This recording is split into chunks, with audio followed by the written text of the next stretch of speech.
Etude number 8 provides a very good lesson to all of us about the need to establish a very disciplined hand frame in the left hand and thumb position, and especially within the frame to have a clear organization of the whole steps and half steps, so we don't feel that we are organizing our life finger by finger, but we have blocks and prearranged distances.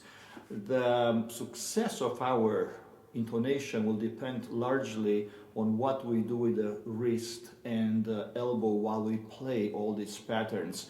To successfully negotiate them, it's important that we have a very flexible wrist and fingers and elbow, so they always slightly adjust minutely, so we can negotiate sometimes a very small interval or sometimes an extended hand. So that to me is the biggest lesson we can learn, besides the discipline, but the flexibility that we need to have in this other part of the arm. The bow will have a very simple mandate: very slow, steady, sustained the speed and pressure throughout the entire etude.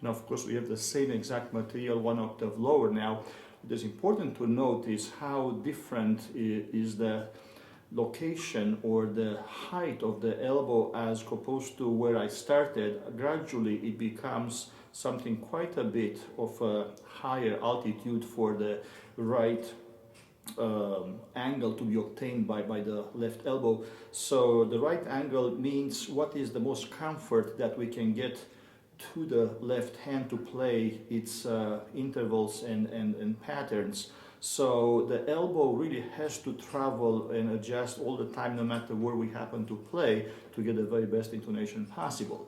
The next new material begins in bar number 25, where we have an interesting transition between a low position and another fairly low position, but where the thumb actually is introduced. So the transition has to be extremely smooth right here in the wrist, and with a very slow shift as well.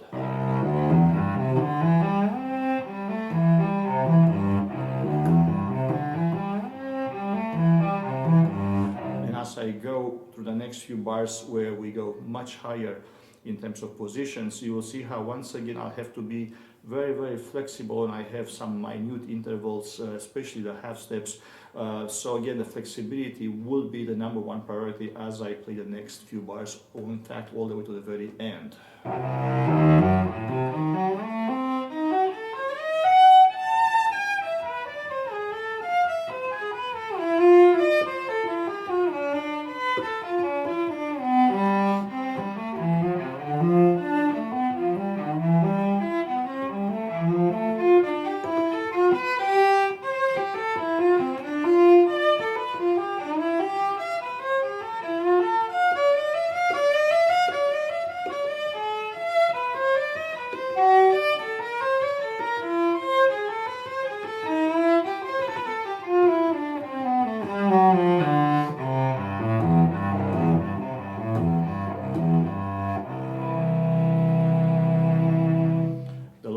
Double stop includes E natural and C open string, and for that to be in tune, I on purpose will need to play the E very flat. If I were to play it in tune by itself with a C natural, it will sound way too sharp.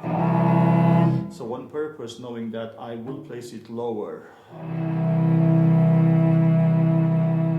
So the last double stop will be sounding in tune.